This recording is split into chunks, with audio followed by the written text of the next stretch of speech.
میں گھر میں سب سے چھوٹا تھا۔ میرے سے بڑے 2 بھائی اور بہنیں تھیں اور 2 بہنیں تھیں۔ وہ سب شادی شدہ تھے۔ میں سب کا لاڈلا تھا۔ زیادہ تر ایسا ہوتا کہ میں نے منہ سے بات نکالی نہیں کہ پوری بھی ہو گئی۔ ہمارا گھرانہ خوشحال گھرانہ تھا۔ ایک دوسرے کا خیال رکھنا، عزت کرنا، ایک دوسرے کے کام آنا، مکمل اور خوشحال گھرانہ تھا۔ اماں ذرا پرانے خیالات کی مالک تھیں۔ اپنے خاندان اور آس پڑوس کی باتوں کو اہمیت دینے والے اماں کا شمار ان افراد میں ہوتا تھا جو ہمیشہ ہر کام میں لوگوں کی سوچ کو اہمیت دیتی تھی۔ لوگ کیا کہیں گے، ان کا اس جملے سے ہی ہم بہت پریشان تھے۔ نہ صرف پریشان بلکہ تنگ بھی تھے۔ اماں کو اتنی پرواہ ہماری نہیں ہوتی تھی جتنی لوگوں کی ہوتی تھی کہ لوگ کیا کہیں گے۔ ابا بھی چڑ جاتے تھے، ارے بھائی کہنے دو لوگوں کو جو کہتے ہیں، کس بات کی اتنی فکر ہے، لوگ بھلے کچھ سوچتے بھی نہ ہوں۔ مگر اماں کا وہی ایک جملہ جو سب کو چڑھانے کے لیے کافی ہوتا تھا۔ بعض دفعہ حالات ایسے بدلتے کہ خوشیوں کا گمان بھی نہیں ہوتا۔ صحیح کہا ہے کسی نے، زندگی سب سے بڑا امتحان اسی سے لیتی ہے جو زندگی کا سب سے لاڈلا ہوتا ہے۔ میں جس کالونی میں رہتا تھا، بشرا بھی اسی کالونی میں رہتی تھی۔ وہ جب بھی کالج جاتی، راستے میں آتے جاتے میں اسے دیکھتا تو مشکل سے ہی دل کو سنبھال پاتا۔ مگر عمر کا تقاضا ایسا ہوتا ہے کہ زندگی میں کب کوئی شخص اہم ہو جائے پتہ بھی نہیں چلتا۔ کچھ ایسا ہی حال میرا ہوا تھا۔ وہ اتنی خوبصورت تھی کہ کوئی اسے ایک نظر دیکھے تو دوبارہ دیکھنے کی خواہش کرے۔ وہ کسی پری سے کم نہیں تھی۔ خوبصورتی میں اپنی مثال آپ تھی۔ میں تقریباً پڑھائی سے فارغ ہو چکا تھا اور نوکری نہ ملنے کے باعث محلے کے کونے پر کھڑا پایا جاتا تھا۔ ایک دن بشرا کالج کے لیے نکلی تو راستے میں ہی میں نے اسے روک لیا۔ سوچا اس سے بات کر کے دیکھتا ہوں کیا کہتی ہے۔ میری اس حرکت سے وہ بہت گھبرا گئی تھی، مگر میں نے صرف اس کے بھائی کا نام لے کر اس کے بارے میں پوچھا اور کچھ کہنے کی ہمت نہیں ہوئی۔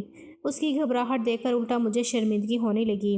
بلا وجہ میری وجہ سے وہ کتنی پریشان ہو گئی تھی، حالانکہ اس دن میرا پکا ارادہ تھا کہ اپنی پسند کا اظہار کر دوں گا۔ ادھر اماں مجھے نوکری تلاش کرنے پر روز بولتی۔ ان کی ایک ہی رٹ تھی کہ جلدی نوکری تلاش کرو تاکہ وہ میرے سر پر صحرا سجا سکیں، اور میں بھی یہ سب نہیں چاہتا تھا۔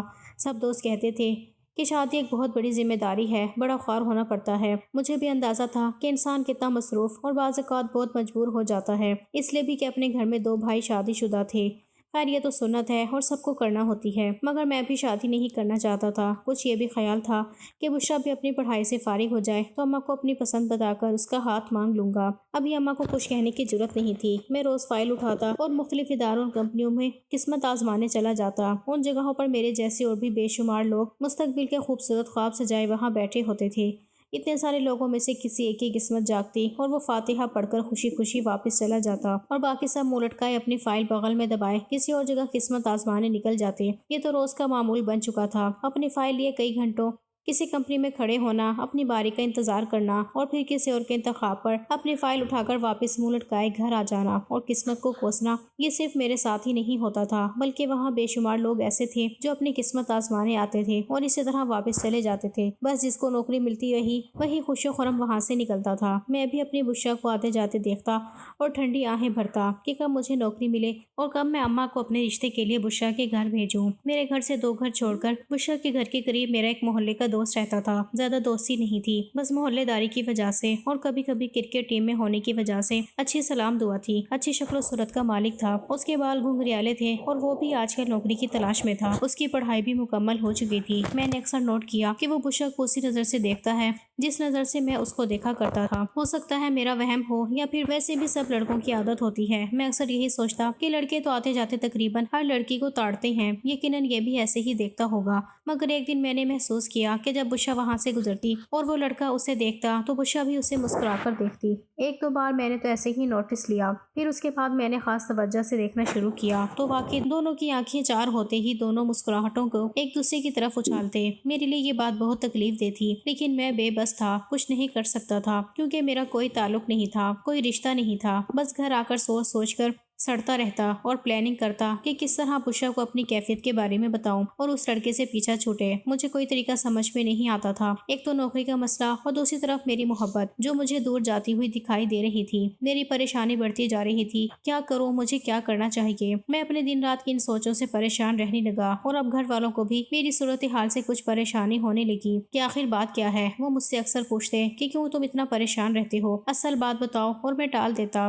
بس نوکری کا کہہ کے چپ کرا دیتا تھا، جاب نہیں مل رہی اس لیے پریشان ہوں۔ حالانکہ مجھے دوسرا مسئلہ بھی تھا جو میں بھی بتانا نہیں چاہتا تھا، مگر کب تک۔ آخر ایک دن بڑی بھابھی میرے کمرے میں آئی اور انہوں نے بڑا حوصلہ دلاسا دیا، خوب باتیں کی اور مجھے دل کی بات کہنے پر آمادہ کر لیا، اور میں نے بھی انہیں کھل کر بشرا کے بارے میں بتا دیا اور اپنی پسند کا اظہار کر دیا۔ پھر نوکری کی پریشانی کا بتایا۔ بھابھی نے میری ہمت بڑھائی، مجھے حوصلہ دیا کہ پریشان مت ہو، جب تمہیں نوکری مل جائے گی تو ہم سب سے پہلا کام یہی کریں گے کہ تمہارا رشتہ لے کر ادھر جائیں گے۔ تو انہوں نے مجھے یہ بھی دلاسا دیا کہ میں ان کے گھر جا کر لفظوں میں اظہار کروں گی کہ ہم یہاں رشتہ کرنا چاہتے ہیں۔ انہوں نے کافی میری سائیڈ لی اور تسلی دی مجھے کافی حوصلہ ملا کہ ایک طرف کا معاملہ تو ٹھیک ہوا۔ میں اب دل و جان سے نوکری کی تلاش میں نکلتا، جہاں کوئی بتاتا میں ادھر اپنی فائل لے کر چلا جاتا۔ اللہ اللہ کر کے ایک جگہ مجھے نوکری مل گئی، اچھی جاب تھی، مجھے کچھ سکون ملا، گھر والے بھی بہت خوش ہوئے۔ میں اپنی خوشی میں بشرا کو بھی شامل کرنا چاہتا تھا۔ شام کو سوچا بھابھی کو کہوں گا کہ میرے ساتھ اس کے گھر چلے اور بشرا اور اس کی امی کو یہ خوشخبری دیں۔ میں نے بھابھی سے بات کی، پہلے تو انہوں نے انکار کیا، پھر میرے بار بار اصرار پر وہ مان گئی۔ مجھے بہت خوشی ہوئی۔ میں اپنی چھت پر چلا گیا تھوڑا موسم انجوائے کرنے اور کچھ بشرا کے گھر تانگ جھانک کرنے۔ میرا دل کر رہا تھا کہ چھت پر کھڑے ہو کر چیخ چیخ کر سب کو بتاؤں کہ مجھے آج جاب مل گئی ہے۔ تو یہ بچکانہ خواہش، مگر جو اتنے عرصے سے نوکری کے لیے اتنا خوار ہوا تھا، اس کے احساسات کچھ ایسے ہی ہوتے ہیں جو اس دن میرے تھے۔ میں نے چھت پر جا کر ایک لمبی انگڑائی لی۔ اسی دوران میری نظر سامنے والے گھر کی چھت پر کھڑے اسی لڑکے پر پڑی جو میرے خیال میں بشرا کے ساتھ سیٹ تھا۔ میری انگڑائی وہیں ختم ہو گئی۔ میری آنکھوں میں نفرت اور دماغ میں غصے کی آندھیاں چلنے لگیں، کیونکہ وہ پوری توجہ سے بشرا سے اشاروں میں باتیں کر رہا تھا۔ بشرا اپنے صحن میں کھڑی تھی، میرا ہاتھ خود بخود غصے سے مکے کی شکل بنا چکا تھا۔ میں اپنے اس جذبے پر خود بھی حیران ہوا۔ اتنے میں بشرا کی نظر مجھ پر پڑ گئی اور وہ جلدی سے کمرے میں چلی گئی۔ میں نفرت سے اس لڑکے کو گھورنے لگا، حد کرتا ہے، وہ میری ہے اور تو اس سے آنکھ مٹکا کر رہا ہے، چھوڑوں گا نہیں۔ میں نے دل ہی دل میں کہا۔ 2 منٹ بعد وہ لڑکا بھی نیچے اتر گیا۔ میں پھر سوچنے لگا اب کیا کروں، اس سے پہلے پانی سر سے اونچا ہو جائے مجھے کوئی قدم اٹھانا ہوگا۔ میں فکر مندی سے ہاتھ کرنے لگا، ہاں مجھے جلد کچھ کرنا ہوگا۔ میں یہی سوچتے ہوئے نیچے آ گیا۔ سب نے مل کر کھانا کھایا، پھر میں نے بھابھی کو ساری بات بتائی اور اب امی سے کہا کہ ان سے بات کریں اور انہیں راضی کریں، میں جلد شادی کرنا چاہتا ہوں۔ بھابھی نے مجھے تسلی دی اور کہا کہ آج ہی امی کو میری پسند سے آگاہ کریں گے اور جلد کوئی حل نکالتے ہیں اس بات کا۔ بھابھی نے یہ بھی کہا کہ خود کو ٹھنڈا رکھو، اس لڑکی کو اگنور کرو، اہمیت نہ دو۔ میں نے ایسا ہی کرنے کی حامی بھری، مگر میں اندر ہی اندر سڑ بھی رہا تھا اور ڈرتا بھی تھا کہیں وہ لڑکا کوئی چکر نہ چلا لے۔ ہائے میری فکر مندی دیکھ کر بھابھی نے امی کو ساری بات بتائی۔ پہلے تو امی نے انکار کیا کہ ابھی نہیں، ابھی تو جاب شروع ہوئی ہے، ویسے بھی محلے داری ہے، باتیں نہ بنے، مگر بھابھی نے امی کو قائل کر لیا۔ شام ہوئی تو امی اور بھابھی میرا رشتہ لے کر بشرا کے گھر گئیں۔ وہ جب تک اس کے گھر میں رہیں میں بے چینی سے ادھر ادھر ٹہلتا رہا اور دل ہی دل میں دعائیں پڑھتا رہا کہ خدا کرے اس کی امی فوراً مان جائیں، کوئی پریشانی نہ بنے۔ کوئی 2-3 گھنٹے بعد وہ دونوں واپس آ گئے۔ میں جلدی سے ان کے سامنے گیا کہ مجھے دیکھ کر بتائیں گی، کوئی خوشخبری دیں گی، پر وہ دونوں میری طرف سے ایک نظر دیکھ کر اندر گزر گئیں۔ میرا دل زور زور سے دھڑکنے لگا، کئی طرح کے خیال 1 منٹ میں ذہن میں آئے اور پریشان کرنے لگے، یعنی کہ بات نہیں بنی۔ میں سوچتا ہوا ان کے پیچھے کمرے میں چلا گیا اور امی بھابھی کے پاس بیٹھ کر ان کی طرف غور سے دیکھنے لگا۔ وہ دونوں پہلے منہ نیچے کر کے بیٹھی رہیں، پھر میری طرف دیکھا، ان کی ہنسی نکل گئی۔ میں حیران اور پریشان ان کو 2 منٹ دیکھتا رہا، پھر انہوں نے میری حالت پر ترس کھا کر مجھے بتایا انہوں نے ہاں کر دی ہے۔ بشرا کی امی کو اس رشتے پر کوئی اعتراض نہیں۔ واقعی میں خوشی سے چیخا، ہاں بھائی خوش ہو جاؤ، سمجھو تمہارا کام ہو گیا ہے۔ اتنے میں باقی گھر والے بھی آ گئے، سب نے مجھے مبارکباد دی اور خوب تنگ کیا۔ میری خوشی کی انتہا نہ تھی اور میں خوش کیسے نہ ہوتا، میری پسند میری محبت مجھے ملنے والی تھی، پر دل میں خیال یہ بھی تھا کہ کہیں بشرا کو تو اعتراض نہیں ہوگا۔ میں نے چپکے سے بھابھی سے پوچھ لیا کہ اس کی امی نے اپنی بیٹی سے پوچھا تھا کیا وہ رضامند ہے؟ بھابھی نے بتایا کہ ظاہر ہے وہ اندر دوسرے کمرے میں گئی تھی، پھر چائے بشرا بنا کر لائی۔ امی نے اسے مبارکباد دی تو وہ خاموش رہی، مطلب ماں بیٹی کے اندر بات چیت ہو چکی تھی اور ظاہر ہے آنٹی نے اسے پوچھ کر ہی ہاں کرنی تھی۔ مجھے یہ سب کچھ سن کر سکون سا ملا۔ مجھے یوں محسوس ہو رہا تھا کہ جیسے میں کوئی فاتح ہوں، سامنے والے لڑکے پر بازی لے گیا ہوں۔ وہ مجھے بے زر سا لڑکا لگنے لگا تھا۔ گھر میں خوشی کی لہر اڑ گئی تھی، سب باتیں کرنے لگے تھے کہ کب شادی رکھیں، یہ کریں گے وہ کریں گے، اور ساتھ ساتھ مجھے چھیڑتے رہتے۔ ایک ہنگامہ سا تھا گھر میں۔ خیر میں اگلی صبح تیار ہو کر آفس چلا گیا۔ جاتے ہوئے بشرا کے دروازے پر نظریں تھیں کہ شاید وہ نظر آ جائے، شاید کہیں مل جائے، مجھے اس کی مرضی پتہ چلے، مگر نہیں، وہ مجھے نظر نہیں آئی۔ دن گزرتے جا رہے تھے، پھر ایک دن سب نے طے کیا کہ اب اس کی امی سے شادی کی تاریخ مانگ لی جائے۔ معاملہ یوں لٹکائے رکھنا ٹھیک نہیں۔ سب نے فیصلہ کیا کہ آج شام امی اور دونوں بھابیاں جا کر بشرا کی امی سے شادی کی تاریخ لے آئیں گی۔ بھابی نے جا کر ان کی امی کو بتا دیا تھا کہ آج شام ہم تاریخ لینے آ رہی ہیں۔ انہیں بھی کوئی اعتراض نہ تھا، سب بہت خوش تھے۔ شام کو امی اور دونوں بھابیاں بشرا کے گھر تاریخ لینے چلے گئے۔ ہم سب اسی انتظار میں تھے کہ کب وہ تاریخ لے کر آئیں اور پتہ چلے کہ کب کی تاریخ لکھی گئی ہے اور پھر تیاریاں شروع کریں۔ مجھے بھی بہت بے چینی تھی۔ 3 گھنٹے بعد امی اور بھابی گھر واپس آئے۔ سب ان کے ارد گرد جمع ہوئے، ان سے تفصیلات جانے لگے۔ پتہ چلا کہ 2 مہینے کے بعد کی تاریخ طے ہوئی ہے۔ سب نے ایک دوسرے کو مبارکباد دی، مٹھائی منگوائی اور ہم سب نے منہ میٹھا کیا۔ میں اس دن بہت خوش تھا، گھر میں بھی خوشی کا سما تھا۔ سب شاپنگ کی لسٹ تیار کرنے لگے، اپنے اپنے کپڑوں کی باتیں کرنے لگے، تیاریوں کے پروگرام بنانے لگے۔ بس سب نے سوچا کل سے شاپنگ کے لیے جائیں گے۔ لسٹ تیار ہونے لگی۔ اب میں بھی مطمئن ہو چکا تھا اور اپنی پوری توجہ سے اپنی جاب کرنے لگا تھا تاکہ شادی تک اپنے باس کا اعتماد حاصل کر سکوں، ان کی نظروں میں اپنی محنت سے مقام بنا سکوں۔ اس دن کے بعد سے بشرا مجھے کہیں نظر نہ آئی۔ بہت کوشش کی مگر اسے دیکھنے میں ناکام رہا۔ بہرحال یہ سکون تھا کہ اب اس کا نام مجھ سے منسوب ہو چکا ہے۔ گھر والے گھر کی سجاوٹ اور خریداریاں کرنے میں مصروف تھے۔ میں نے بھرپور توجہ کام پر رکھی ہوئی تھی۔ دن تیزی سے گزرے جا رہے تھے۔ ہم سب کے اندر جیسے بجلی جیسی تیزی آ چکی تھی۔ گھر میں ایک ہلچل تھی، وقت کے گزرنے کا پتہ ہی نہ چلا اور وہ دن قریب آ گئے۔ میرے لیے شیروانی پسند کی، اچھا ڈریس تھا، دلہن کے کپڑے تیار ہو رہے تھے، گھر کی سجاوٹ کا سامان اکٹھا کیا جا رہا تھا۔ سب کے چہروں پر ایک رونق سی تھی، گھر میں ایک ہلچل سی مچی ہوئی تھی۔ بڑے مزے کے دن تھے، ہم سب بہت انجوائے کر رہے تھے۔ بھابھی اور بہنوں نے ڈھولکی رکھ لی تھی۔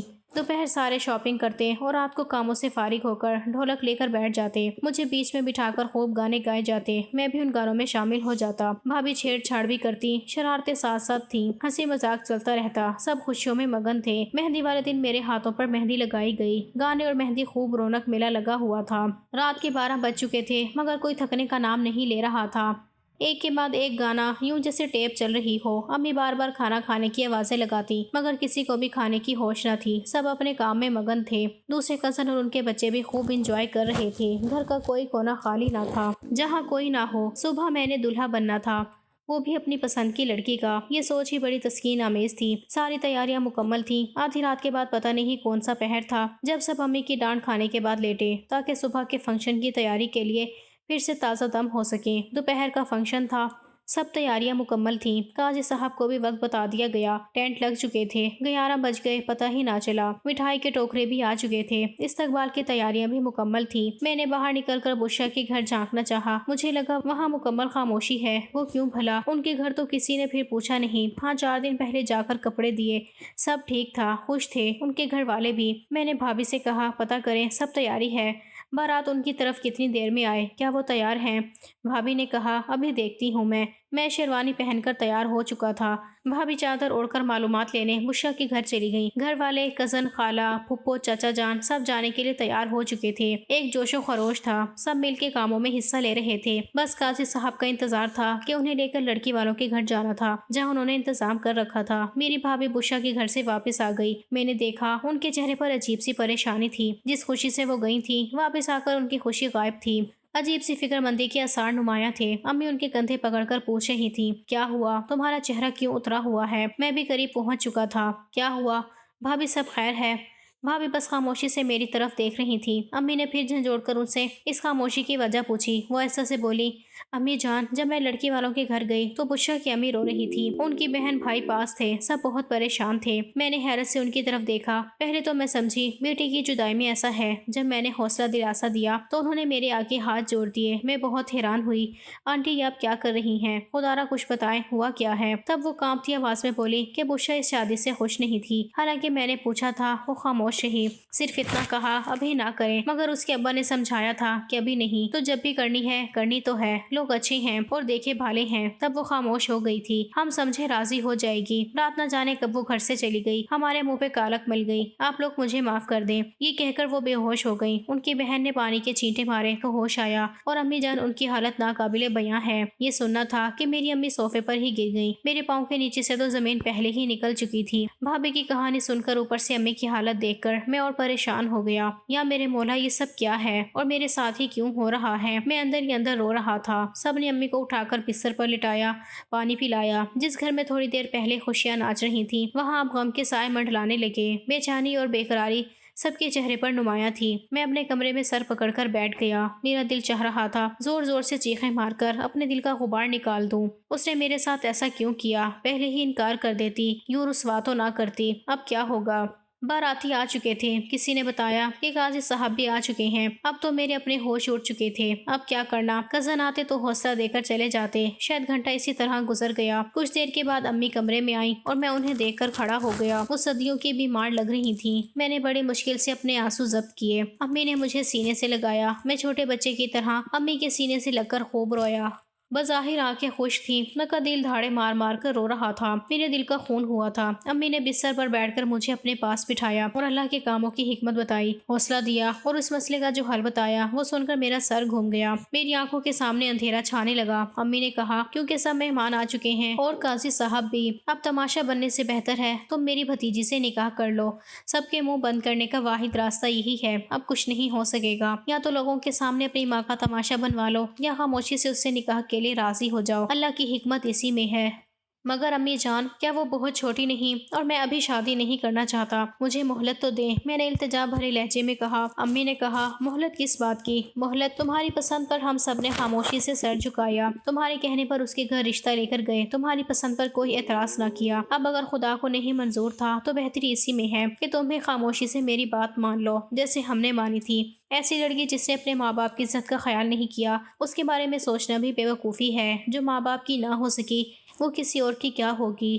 بس اب میری پریشانی میں اضافہ نہ کرو۔ بھائی کو میں نے کہہ دیا ہے، وہ ہوٹل میں انتظام کرنے چلے گئے ہیں۔ اب اگر تم نے انکار کیا تو میرا مرا ہوا منہ دیکھو گے۔ امی یہ کہہ کر رونے لگ گئیں۔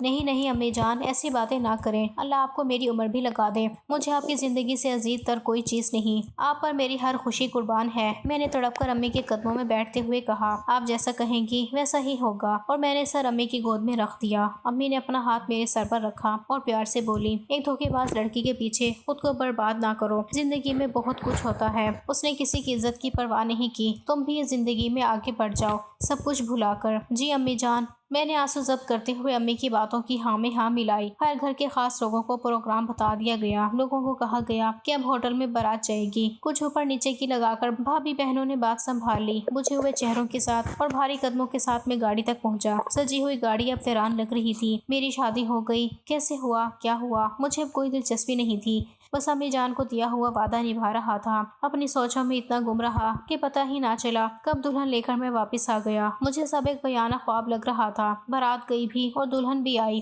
مگر سب ایک مجبوری میں کیا گیا۔ مجھے دل کے ساتھ سب گھر والوں کا جو جوش تھا وہ ختم ہو گیا تھا۔ یہ سب ایک رسم نبھائی گئی، لوگوں کا منہ بند رکھنے کے لیے یا پھر یوں کہیں اپنی عزت بچانے کے لیے۔ مجبوری میں یہ شادی ہوئی یا پھر زبردستی کروائی گئی۔ میں صوفے پر کسی لاش کی طرح گر گیا۔ سب میری حالت اچھی طرح سمجھ رہے تھے۔ جس شخص کی ہونے والی بیوی گھر سے بھاگ جائے، اس کے منہ پر جو جوتا پڑتا ہے اور جو بے عزتی ہوتی ہے، وہ شاید ہی کوئی سمجھ سکتا ہو۔ زندگی بے معنی بے مقصد ہو جاتی ہے۔ یوں لگتا ہے کہ ہر دیکھنے والی نظر اس آدمی پر ہنس رہی ہو۔ میں سر پکڑے اپنے خیالوں میں بیٹھا تھا۔ اسی لمحے مجھے اپنے کندھے پر کسی کا ہاتھ رکھا محسوس ہوا۔ وہ امی جان کا ہاتھ تھا۔ بیٹا کچھ کھا لو، وہاں بھی کچھ نہیں کھایا ہوگا۔ امی کو میری کیفیت کا اندازہ تھا۔ انہیں پتا تھا میں بھوکا ہوں۔ مائیں بھی کیا نعمت ہیں، کچھ کہے بنا سب سمجھ جاتی ہیں۔ چلو اٹھو، کھانا لگا دیا ہے، کچھ کھا لو۔ امی نے پیار سے سر پر ہاتھ پھیرتے ہوئے کہا، مگر امی جان بھوک نہیں ہے۔ میں نے ہاتھ چومتے ہوئے کہا، ماں کے لیے تھوڑا سا کھا لو۔ بیٹا مجھے تسلی ہو جائے گی، امی کی خاطر تو میں کچھ بھی کر سکتا تھا۔ میں نے بہت مشکل سے تھوڑا سا کھانا کھایا۔ بھابھی نے کہا، جاؤ اب اپنے کمرے میں۔ میں نے رحم طلب نظروں سے ان کی طرف دیکھا۔ انہوں نے کمر پر تھپکی دی۔ بری بات ہے، آپ کو جانا چاہیے۔ جو بھی ہے وہ آپ کی بیوی ہے، آپ کی ذمہ داری۔ امی نے بھی اس کو یہی کہا۔ کسی ہارے ہوئے انسان کی طرح میں اپنے کمرے کی طرف چل پڑا۔ وہ کمرہ جس میں رہتے ہوئے مجھے ایک عمر گزر گئی تھی۔ اس کی ایک ایک چیز سے مجھے عشق تھا۔ جس کمرے کے بغیر مجھے نیند نہیں آتی تھی، آج وہی کمرہ میرے لیے گھٹن کا باعث تھا۔ اجنبی لگ رہا تھا۔ اس کمرے میں میرا جانے کو دل نہیں تھا، لیکن کیا کرتا، مجبوراً جانا پڑا۔ میں نے کمرے کا دروازہ کھولا۔ نظر اٹھا کر دیکھنے کی ہمت بھی نہیں تھی۔ تھکے قدموں کے ساتھ جا کر اپنی کرسی پر بیٹھ گیا۔ نظریں مجھ سے اٹھائی نہیں جا رہی تھیں۔ دل پر ایک بوجھ تھا، اور یہ بھی کہ امی کی یہ بھتیجی بہت چھوٹی ہے مجھ سے۔ میں اسے بیوی کے روپ میں کیسے؟ یا اللہ! میں نے جوتے اتارے ایک سائڈ پر رکھ کر شیروانی اتارنے لگا۔ یوں ہی میری نظر اپنی نئی دلہن پر پڑی۔ یہ دیکھ کر حیران رہ گیا کہ وہ پلنگ سے ٹیک لگائے مزے سے سو رہی ہے۔ وہ سوتے ہوئے ایک معصوم سی بچی لگ رہی تھی۔ میں سوچنے لگ گیا، یہ ظلم اس کے ساتھ کیا، میرے گھر والوں نے اس کی حق تلفی تو نہیں کی؟ کیا یہ میری بیوی بن کر رہ سکتی ہے؟ یا کیا میں اسے بیوی کا درجہ دے سکوں گا؟ کیا یہ بیوی کا حقوق ادا کر سکے گی؟ او میرے خدا، یہ کیا کیا میرے گھر والوں نے؟ میں کھڑا اسے دیکھتے ہوئے سوچ رہا تھا۔ میں آرام سے بستر پر لیٹا تاکہ اس کی نیند خراب نہ ہو۔ پتہ ہی نہ چلا کب نیند آئی اور میں دور کہیں گمنام اندھیروں میں کھو گیا۔ صبح ہوئی یوں لگا جیسے بہت جلد سورج نکل آیا ہو۔ کروٹ بدلی تو چونک کر ایک دم سیدھا ہو کر بیٹھ گیا، کیونکہ میری زبردستی کی بیوی میرے قریب بیٹھی مجھے دیکھ دیکھ کر مسکرا رہی تھی۔ مجھے بالکل بھی اس سے اس طرح کی حرکت کی امید نہ تھی۔ میں تو اسے نہ سمجھ کر ٹال رہا تھا۔ مجھے اچانک یوں سیدھا بیٹھا دیکھ کر وہ کھل کر ہنسی۔ کیا آپ ڈر گئے؟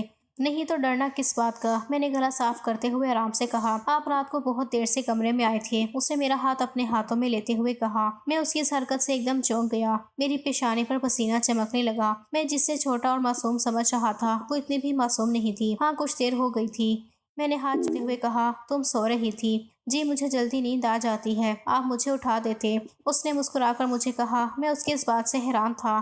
نہیں، میں تھکا ہوا تھا۔ خیر، میں اٹھا اور فریش ہونے چلا گیا۔ میری اس کمرے میں ایک منٹ رکنے کو دل نہیں تھا۔ میں نکلا اور کمرے میں باہر جانے لگا۔ آپ کہاں جا رہے ہیں؟ اس نے معصومانہ انداز میں سوال کیا۔ کہیں نہیں، ابھی آتا ہوں۔ یہ کہہ کر میں ٹی وی روم میں صوفے پر نڈھال ہو کر گر گیا۔ چھت کو گھورتے ہوئے سوچنے لگا کہ یہ میرے ساتھ ہوا کیا ہے؟ کیا بشرا اس سامنے والے لڑکے کو پسند کرتی تھی؟ کیا وہ دونوں بھاگے ہیں؟ مجھے یہ سوال ستا رہے تھے۔ میں نے دیکھا ابھی سب سو رہے تھے اور امی اپنی چائے بنا کر اپنے کمرے میں چلی گئی تھی۔ آرام سے اٹھ کر باہر نکل گیا۔ بشرا کے گھر کی طرف دیکھنے کی خواہش مر چکی تھی، البتہ اس لڑکے کا پتہ کروانا چاہتا تھا۔ ایک طرف چند بچے کھیل رہے تھے۔ میں نے ایک بچے کو پیار سے بلایا اور کہا کہ سامنے گھر سے پتہ کرو، انور بھائی کو بلا دیں۔ وہ جانے لگا تو ایک اور خیال آیا۔ میں نے اسے ایسا کرنے سے منع کر دیا اور خود جا کر ان کا دروازہ بجایا۔ 3-4 بار ایسا کرنے کے بعد ایک شخص باہر آیا۔ وہ نہ اس کے ابو تھے نہ بھائی۔ محلے میں رہ کر اتنا تو پتہ ہوتا ہے کون ہمارے محلے کا ہے اور کون نہیں۔ میں نے موقع غنیمت جانا اور پوچھا، میں انور کے دفتر سے ہوں، کچھ کام تھا دفتر میں؟ ملا نہیں، کہاں ہے وہ؟ میں نے دیکھا وہ آدمی جو بھی تھا یقیناً اس لڑکے انور کا ماموں چچا۔ اس کے چہرے پر نمایاں گھبراہٹ تھی۔ اس کی پریشانی میں نے بھانپ لی۔ وہ انور، وہ دراصل کسی کام سے شہر سے باہر چلا گیا ہے، کوئی ضروری کام تھا۔ اس نے رستی آواز میں کہا۔ اچھا، کب تک آئے گا؟ میں سر کو بتا دوں گا۔ اگر وہ پوچھیں گے کہ کب آئے گا، اس کا تو مجھے پتہ نہیں کب آئے گا، جب آئے گا تو بتا دیں گے۔ اللہ حافظ۔ ٹھا کر کے دروازہ بند ہوا اور وہ اندر چلا گیا۔ میں دروازے کے ساتھ کان لگائے کھڑا تھا۔ مجھے اندر سے آواز آنے لگی، اب اس کے دفتر سے پوچھنے آئے ہیں، کل محلے والوں کو پتہ لگے گا ہمارے بیٹے کا کارنامہ ایسا ہے، ہم کسی کو منہ دکھانے کے قابل نہیں رہے۔ کم بخت بتا دیتا، عزت سے اس کا رشتہ مانگ لیتے۔ اس لڑکی کے گھر والوں کے منہ پر بھی کالک ملی اور ہمیں بھی کسی کو منہ دکھانے کے قابل نہیں چھوڑا۔ میں کھڑا سب سن رہا تھا۔ میرا شک یقین میں بدل چکا تھا۔ یعنی یہ دونوں، مجھے اسی دن سمجھ جانا چاہیے تھا اور ان کے معاملے میں ٹانگ نہیں اڑانی چاہیے تھی۔ اس رسوائی سے بہتر تھا میں اپنی یک طرفہ محبت کا گلا گھونٹ دیتا۔ 3 دل 2 گھر ٹوٹنے سے بچ جاتے۔ میرا گھر تو نہ چاہتے ہوئے بھی بس گیا تھا، مگر دل ٹوٹ چکا تھا۔ میں کچھ دیر وہاں کھڑا رہا، پھر اپنے وجود کا بوجھ اٹھائے واپس گھر آ گیا۔ امی نے مجھے باہر سے آتے دیکھا تو حیران ہوئی۔ تم کب باہر گئے تھے اور کیوں؟ طبیعت ٹھیک ہے؟ انہوں نے فکر مندی سے پوچھا۔ جی امی، ایسے ہی گیا تھا، اب نہ سو رہی ہے۔ امی نے کمرے کی طرف جاتے ہوئے پوچھا۔ دیکھ لیں، اٹھی ہوئی تھی۔ میں وہیں صوفے پر لیٹ گیا۔ میرے دماغ میں انور کے گھر سے آنے والی باتیں گونج رہی تھیں۔ میں سوچنے لگا، اس کا مطلب وہ دونوں ایک دوسرے سے محبت کرتے تھے اور میرے ساتھ رشتہ ہونے پر دونوں نے بھاگ جانا مناسب سمجھا۔ اف، کتنا بھیانک اور تکلیف دہ قدم اٹھایا ان دونوں نے۔ کیوں کیا ایسا؟ اگر بشرا اپنی امی کو اپنی پسند بتا دیتی تو یہ سب نہ ہوتا۔ کیا یہ سب میری وجہ سے ہوا؟ اگر ان کی سچی محبت تھی تو قسم سے میں راستے سے ہٹ جاتا، یوں سب کے گھر والوں کو پریشانی سے بچا لیتا۔ ایک بار وہ کہتی تو، لیکن کیا محبت اتنی خود غرض ہوتی ہے، یا بے وقوف، یا پھر اندھی؟ کیوں سوچنے سمجھنے کی صلاحیتیں ختم ہو جاتی ہیں؟ نہیں، محبت جذباتی ہو سکتی ہے مگر سچی محبت اپنوں کو دکھ نہیں دیتی۔ یہ کیا کیا تم دونوں نے؟ میں اپنے سر پر آہستہ آہستہ مکے مار رہا تھا، تبھی امی کمرے سے باہر آئیں اور سیدھا میرے پاس آ کر بولی، کیا ہوا؟ میرے بچے، سر میں درد ہے، لاؤ میں دبا دوں۔ امی نے بڑے پیار سے سر پر ہاتھ رکھا۔ نہیں امی جان، آپ خود بھی بہت تھکی ہوئی ہیں، ابھی آرام کریں، میں گولی کھاؤں گا تو ٹھیک ہو جاؤں گا۔ امی نے میرا ماتھا چوما اور چلی گئی۔ میں پچھتاوے کی چکی میں پس رہا تھا، مگر کیا ہو سکتا تھا؟ اس زندگی کو اب خاموشی سے گزارنا ہی تھا اور سمجھوتے کی پٹری پر چلنا تھا، اپنے لیے اور اپنوں کے لیے۔ ناظرین، اگر آپ کو ہماری کہانی اچھی لگی ہے تو اس کو لائک کریں اور شیئر کریں اور ہمارے چینل کو سبسکرائب کریں تاکہ ہر آنے والی ویڈیو کا نوٹیفیکیشن بر وقت آپ کو مل سکے۔ شکریہ۔